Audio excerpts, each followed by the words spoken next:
Day 25. There are always those who will not get their hands dirty.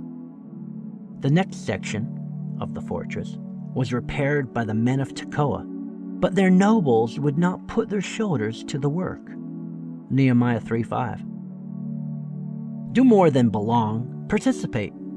Do more than care, help. Do more than believe, practice. Do more than be fair, be kind. Do more than forgive, forget.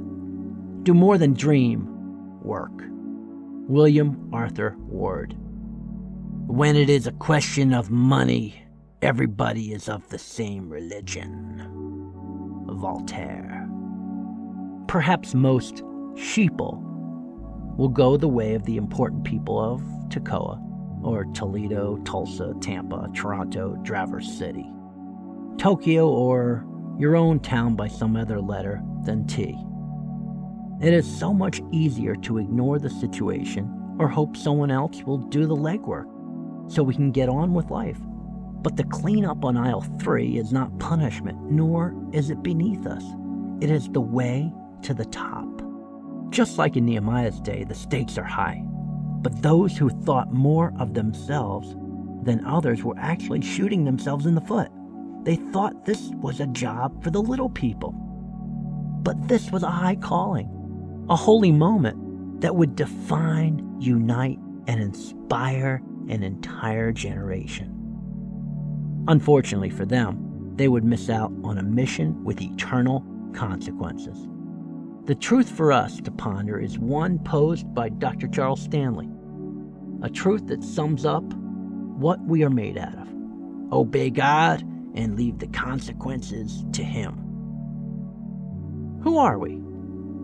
Are we what we have become in this life, in our jobs, and in what car we drive? Do we measure our self-worth by our net worth? Is there any deviation in our lifestyle? Would it appear to others in our sphere of influence as if we had lost it and fallen off the deep end? Perhaps we are impressing the wrong people and need to see ourselves the way the Father sees us, with complete, unchanging, unconditional love and acceptance, with a plan for us that is individually tailored. This is so we may become more Christ-like. Not that we would become our own God. That is not what I'm saying. The nobles were their own gods and were not Christ-like. In Romans 8:29, God calls us to bear a resemblance to Christ, not to surpass Him or compete with Him, but to illuminate and magnify Him. It's like looking at a comet through a high-powered telescope, like reducing something so big down to a size that our limited brains and eyes can get around in order to appreciate the splendor and majesty and awesomeness. How does this happen in our financial world? You might have met just that person. He or she is blissfully ignorant of the impending financial doom. Or worse, they are chasing the next sale, the next commission. I recently met a man who said he loves the hunt, closing the deal, the big sale. That is what brings him happiness, like striving for the next injection of pleasure that wears off like a shot of Novocaine for a root canal.